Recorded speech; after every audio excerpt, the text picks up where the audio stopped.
Short కట్లో మాట్లాడుతున్నాడు అంటే 2 నిమిషాలని వాడన్నాడు. 2 నిమిషాలు అలాగే అయినప్పుడుగా అయిపోతుంది. ఇంకా చాలామంది మాట్లాడవలసిన ఉన్నారు. నా దృష్టిలో ఎక్కువ మంది ఎస్సీసీఎల్ నాయకులు మాట్లాడితే బాగుంటున్నదన్నది నా అభిప్రాయం. మనకి మొదటిసారి వచ్చారు కనుక కాన్స్టిట్యున్సీ పెద్దలందరినీ పిలిచారు. మీరు మా అందరినీ గౌరవించాలని ఈ ఏర్పాట్లన్నీ చేశారు. మా గురించి మంచి మాటలు చెప్పారు. మీ కృతజ్ఞతలు. మందిది శ్రీకాకుళం జిల్లా ఎస్సీసీఎల్ విస్తృత స్థాయి సమావేశం. అంటే దీంట్లో మీ స్టేట్ ప్రెసిడెంట్ ఉన్నారు, స్టేట్ ఎగ్జిక్యూటివ్లో పనిచేస్తున్న ప్రముఖులైన నాయకులు ఉన్నారు,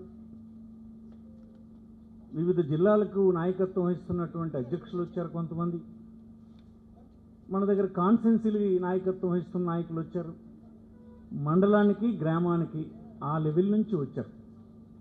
విస్తృతంగా ఈ జిల్లాలో వైఎస్ఆర్ కాంగ్రెస్ పార్టీకి ఎస్సీసీఎల్కి నాయకత్వం తీసుకున్నటువంటి ముఖ్యులైన వాళ్ళందరూ ఇందులో కూర్చున్నారు. ఇలాంటప్పుడు ఏ విషయాల్ని చెప్పాలి అని నేను ఆలోచించినప్పుడు అసలు నాయకుడంటే ఎలా ఉండాలి? మీరు నాయకులు కదా, నాయకులా ఓటర్లా?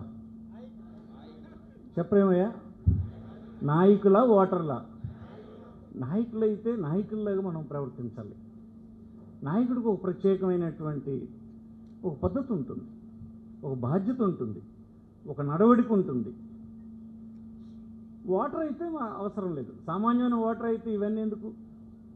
ఇలా మామూలుగా కూర్చోబెట్టి చెప్పడం ఇవన్నీ అవసరమే లేదు. మీరు నాయకత్వం వహిస్తున్నారు. నాయకత్వం బాధ్యతలు తీసుకుంటున్నటువంటి వాళ్ళు నాయకుడిలాగా ఎదగాలి. ఎదగాలంటే నువ్వు కొన్ని ప్రత్యేకతలు కలిగి ఉండాలి. ఇతరుల కంటే నువ్వు నీ నాయకత్వాన్ని యాక్సెప్ట్ చేయాలంటే నీ చుట్టూన్నోళ్ళు నీకు నాయకుడిగా వారు అంగీకరించాలంటే నువ్వు ప్రత్యేకంగా కనిపించాలి. నీ నడవడికి ప్రత్యేకంగా కనిపించాలి. నీ ప్రవర్తన అన్నీ నీవు చేస్తున్న పని, నీ ఆలోచన ధోరణి, నీ మాట తీరు అన్నీ ప్రత్యేకంగా ఉంటేనే నీకు నాయకుడిగా యాక్సెప్ట్ చేస్తారు. అలాగే నువ్వు బలపడిన ద్వారా ఈ జిల్లాలో వైఎస్ఆర్ కాంగ్రెస్ పార్టీ, మీ అందరి బలమే వైఎస్ఆర్ కాంగ్రెస్ పార్టీగా రూపుదిద్దుతుంది. అందుకోసం మనం పార్టీలో బాధ్యతలు తీసుకున్నటువంటి వాళ్ళు ఇష్టం వచ్చినట్టు ప్రవర్తించడానికి లేదు. పార్టీ గౌరవాన్ని, పార్టీ అవసరాన్ని, మన భుజాల మీద ఉన్నటువంటి భారాన్ని అంతటినీ గమనిస్తూ నడవాలి.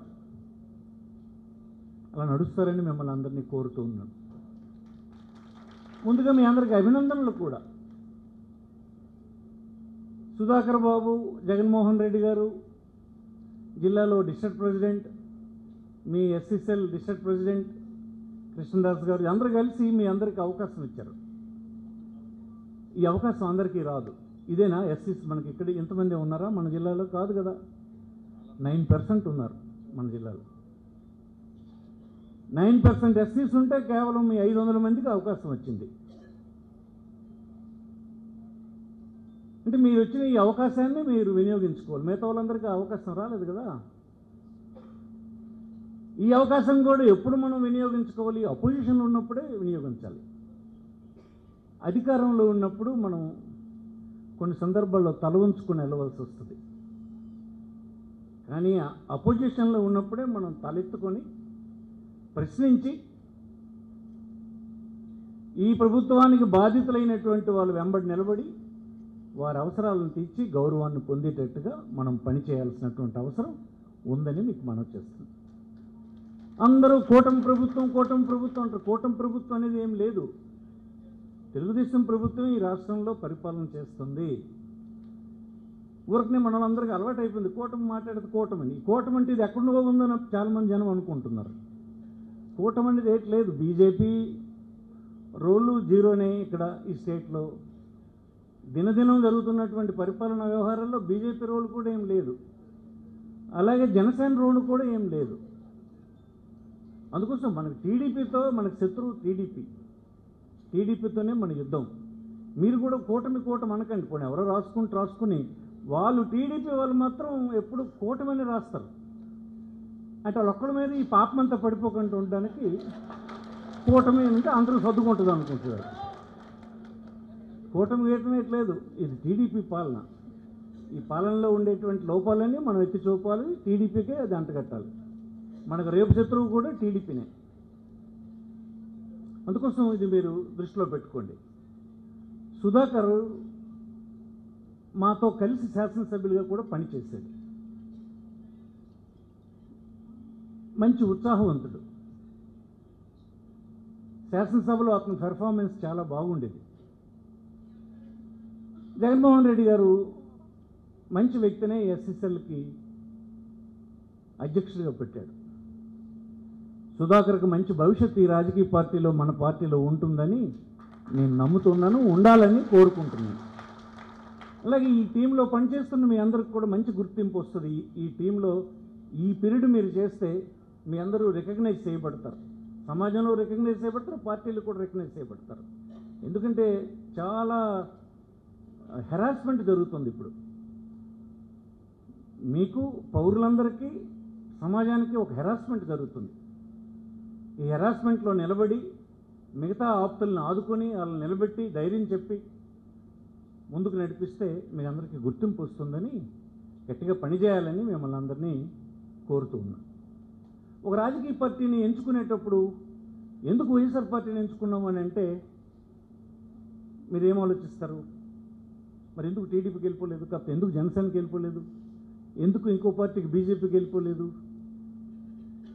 ఎందుకు వైఎస్ఆర్ పార్టీలోనే మన అందరం ఉన్నామని అంటే ఇది ఈ సమాజంలో ఉండే అట్టడుగు వర్గాలు, పేద వర్గాలు, రైతులు, ఇట్లాంటి కష్టజీవులు తరఫున పనిచేసేటువంటి ఒక రాజకీయ పార్టీ కనుక మనందరం ఇందులో ఉన్నాం. మీరు ఎక్కడ ఎవరు అడిగినా ఇదే చెప్పాలి. ఎందుకు వైఎస్ఆర్ పార్టీలో మీరు ఉన్నారంటే దీనికోసం ఉండాలి. ఈ పార్టీ అధికారంలోకి రావాలని మనందరం ఎందుకు కోరుకుంటామని అంటే ఈ వర్గాల ప్రయోజనాల కోసం ఈ పార్టీ పనిచేస్తుంది కనుక ఈ పార్టీలో మనందరం ఉన్నాము అన్నటువంటి విషయాన్ని ఎప్పటికప్పుడు మీరు జ్ఞాపకం చేసుకోవాలి.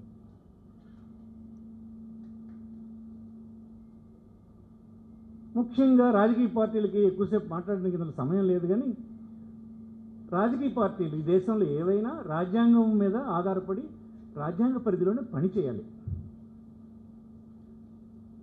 రాజ్యాంగబద్ధంగా పరిపాలన చేసిన నాడే ఆనాడు రాజ్యాంగం రాసినటువంటి పెద్దలు చాలా ఆలోచన చేసి అన్ని లోపాలకు, అన్ని కష్టాలకు, రాబోతున్నటువంటి ప్రమాదాలకు అన్ని ఆలోచనలు చేసే రాజ్యాంగం చక్కగా రాసి పెట్టుకున్నారు.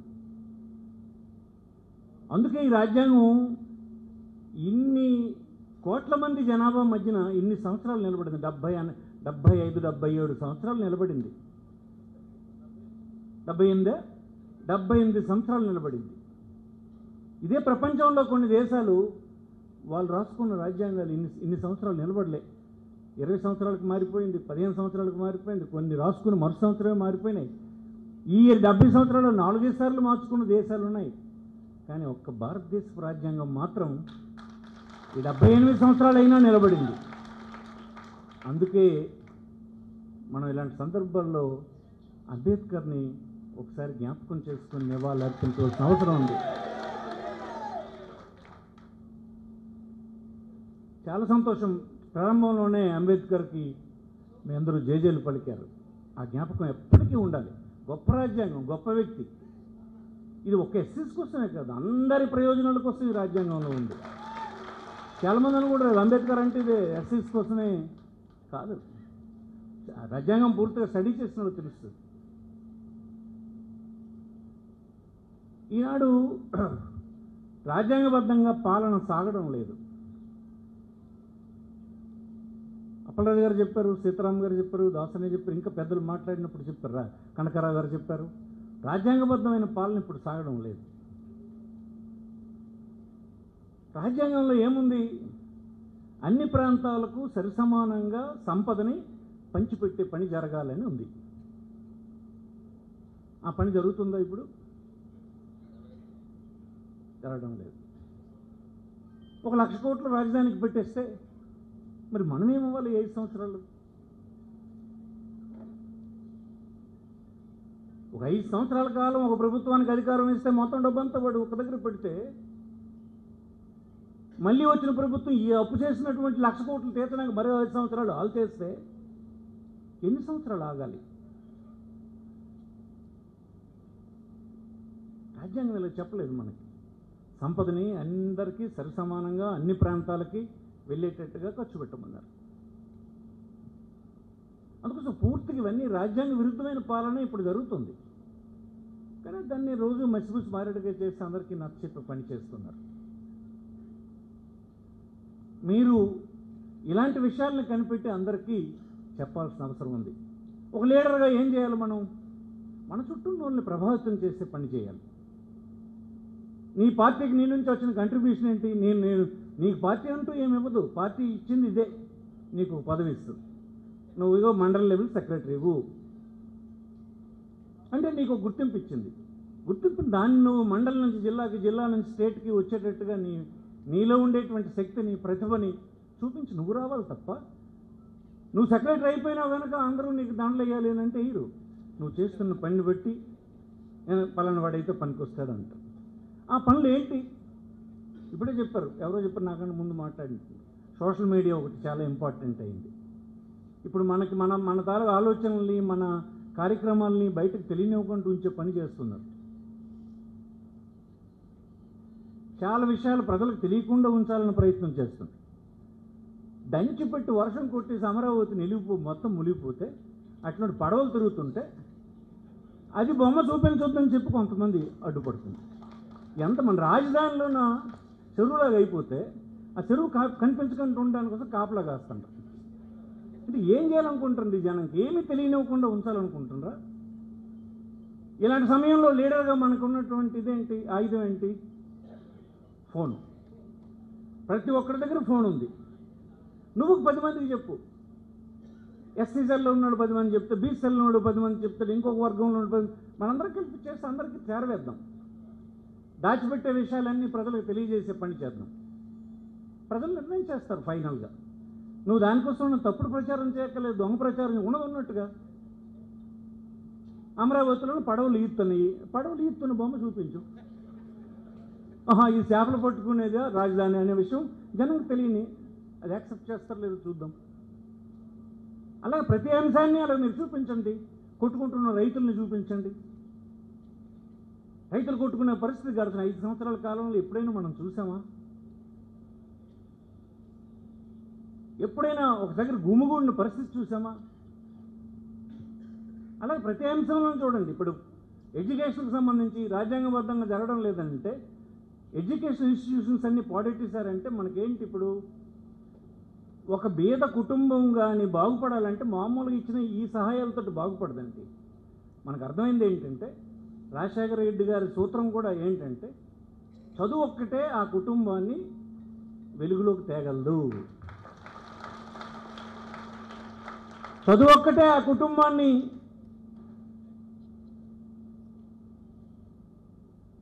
ఇతర అభివృద్ధి చెందినటువంటి కుటుంబాల స్థాయిని నిలబెట్టగలదు. ఒక్క కుటుంబానికి ఒక్కడొస్తే చాలు, ఆ కుటుంబం పరిస్థితులు మారిపోతాయి. ఆ కుటుంబంలో ఉన్నటువంటి వాళ్ళందరినీ వాడు లాగుతాడు. వాడి చుట్టూ ఉన్నటువంటి కుటుంబాలని కూడాను వాడు మంచి లీడర్షిప్ ఇవ్వగలుగుతాడు. అందుకే కదా అప్పటి నుంచి రాజశేఖర రెడ్డి చేసిన కృషి వల్లనే ఈవేళ మన గ్రామాల్లో చిన్న చిన్న కుటుంబాల్లో ఉన్నటువంటి పిల్లలు ఈరోజు అమెరికాలో ఉండి చదివించుకొని హాయిగా కుటుంబాలన్నీ మార్పులు వచ్చినాయి. మంచి ఇల్లు వచ్చింది, మంచి లివింగ్ స్టాండర్డ్స్ వచ్చినాయి, అందరూ మార్పు వచ్చింది. ఇవన్నీ ఒక్కసారి వస్తుంది. ఎన్నాళ్ళు కేవలం ఈ సంక్షేమ పథకాలు ఇచ్చుకుంటూ పోయినంత మాత్రాన్ని కూడా మారిపోదు. అందుకోసం ఎడ్యుకేషన్ అనేది చాలా ముఖ్యమని ఆయన గమనించి అది పెట్టించారు. అది ఇప్పుడు నిర్వీర్యం చేశారు. ఈ అంశాల మీద మనం గట్టిగా పోరాడవలసిన అవసరం ఉంది. ప్రజాస్వామ్యంలో పోరాడడం అంటే మనమే రాళ్ళు పట్టుకోకలే, కత్తులు పట్టుకోలే. మిగతా ప్రజల్ని మార్పించే పని మనం చేయాలి. ముఖ్యంగా ఎస్సీస్లో ఉన్నటువంటి లొకాలిటీస్లో ఏమవుతుందంటే మనకి ఎడగొట్టే పని చేసేస్తారు ఈజీగా. ఎప్పుడు అవకాశం దొరికినప్పుడు మన శత్రువులు ఏం చేస్తారంటే మన కుటుంబాన్ని 2 వర్గాలు చేసే పని చేస్తారు. అవతల ఒకడు ఒక 4 పోలీస్ స్టేషన్ తీసుకెళ్తాడు, యువతల ఒకడు 4 పోలీస్ స్టేషన్ తీసుకెళ్తాడు, కేసులు పెట్టించేస్తారు. పెట్టించి వీళ్ళు తన్నుకునేటట్టుగా ఉంచి వాళ్ళ అవసరానికి ఎన్నికలకు వాడుకుంటారు. దానికి దొరకకుండా నడిపించాల్సిన బాధ్యత మీదే అని మీకు మనవి చేస్తున్నాయి, నాయకులదే. తన్నుకుంటే తన్నుకొని కేసులు పెట్టుకొని ఎలక్షన్ వస్తే మాత్రం మన తాలూకు జీవితాలని వెలుగులోకి తీసుకొచ్చే రాజకీయ పార్టీని నిలబెట్టడానికి మాత్రం మనం ఇంటెలిజెంట్గా వ్యవహరించాలి అన్నటువంటిది బుర్రలోని అందరికీ ఎక్కించే పని చేయాలని మీకు మనం చేస్తుంది. లీడర్షిప్ అంటే ఇది మీరేం సాధారణమైన ఓటర్లు కాదు మీకు అన్ని విషయాలు చెప్పడానికి. ఇది ఈ జిల్లాలో ఎస్సీ సంఖ్య తక్కువ, 10% ఉంది ఎస్సీ పాపులేషన్. ఇదే ఈస్ట్ గోదావరి, వెస్ట్ గోదావరి, కృష్ణా, గుంటూరు, ప్రకాశం, నెల్లూరు, అలాగే రాయలసీమలో ఉన్నటువంటి జిల్లాల్లోన 22, 25, 28% జనాభా ఉంటుంది ఎస్సీస్. అందుకే అక్కడ సీట్లు గెలవడం ఈజీ, ఇక్కడ మన దగ్గర సీట్లు గెలవడం కష్టం. ఎస్సీస్ అనుకూలంగా వైఎస్ఆర్ పార్టీకి ఉంటారు కనుక ఆ సంఖ్య తక్కువ ఉండడం వల్ల ఇక్కడ సరిపోవడం లేదు గెలవడం. అదే అక్కడ ఎక్కువ ఉంటుంది కనుక ఈజీగా సీట్లు గెలవడానికి అవకాశం అక్కడ ఉంది.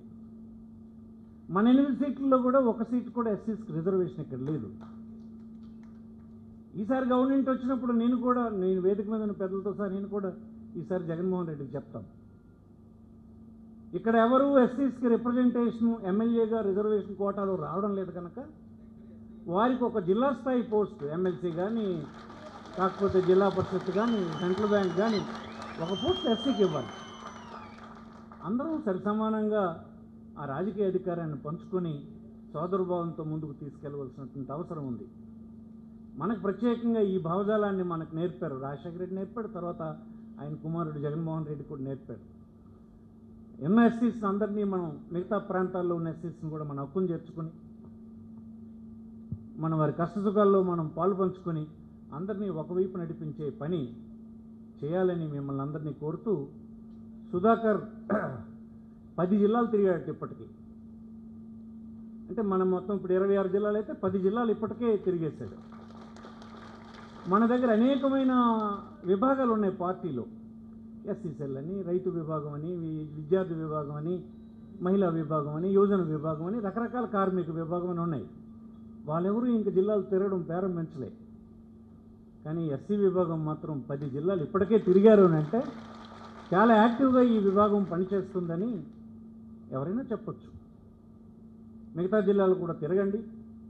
ఫస్ట్ రౌండ్ అయిపోయిన తర్వాత ఎప్పుడు మమ్మల్నే పిలిచి మీరు చేయక్కర్లేదు, మేము పిలిచి మాతోటే మాటలతో టైం అంతా అయిపోతుంది. కొద్దిగా మేము లేకుండా కూడా మాట్లాడే కార్యక్రమాలు పెట్టుకోండి. చిన్న హంగామాతో కాకుండా చిన్న మీటింగ్లు పెట్టుకుంటూ ఎగ్జిక్యూటివ్ ఒకలాయి, విస్తృత సమావేశం ఒక స్థాయి పెట్టుకుంటూ ఎప్పటికప్పుడు కలుస్తుండండి. 10 మంది కలిసి 10 మందికి మాట్లాడించే అవకాశం ఇస్తే రకరకాల అభిప్రాయాలు అందులో వస్తాయి.